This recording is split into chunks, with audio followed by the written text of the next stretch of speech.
Ошондой түшүнүктүү адам. Анан көктөн келген арбай.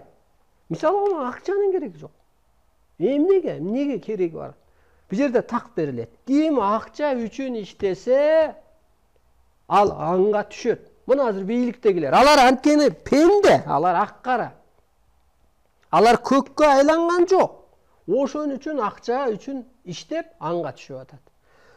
Акча үчүн иштеп адамзатты алаксытып атат. Мына эл башчысы дейли, бүгүнкү күндөгү президент. Президентте көктөй энергия жок.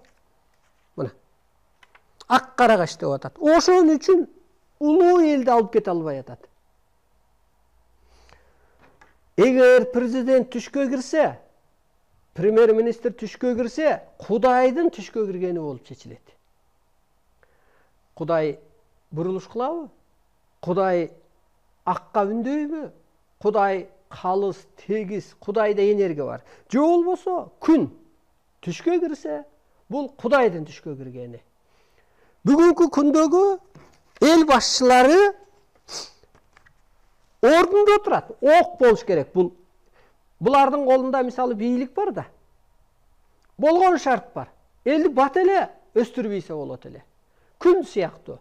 Бүгүнкү күндөгү башчыларда күн чыгып турат, бирок эч кандай энергия жок болуп атат да. Жер көктөбөй атат.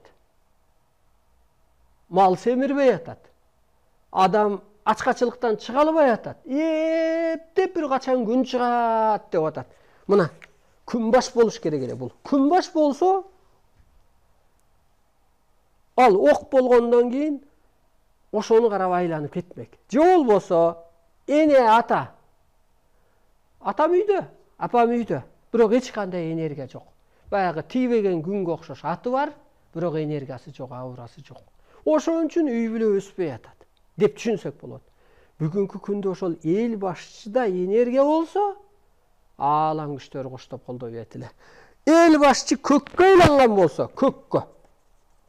Мына башы көккө айланган болсо, көк теңирдей керемети болсо, анда бир кырынан караң күчтөр колдойт эле. Экинчиден улуулукка тез өткөрбөйт эле. Үчүнчүдөн күндөн ысык өткөндөй, энергия өткөндөй, эл, жер, адамзат көктөп кетет эле. Ошондуктан ак-кара менен калып калгандыктан эч жер оңолбой атат. Бул китептин өзү көктөн буйрулган көк китеп.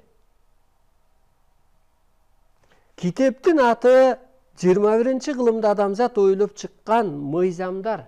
Ажал азап болот, теңирде мыйзамы канат болот делген китеп. Теңир мыйзамы.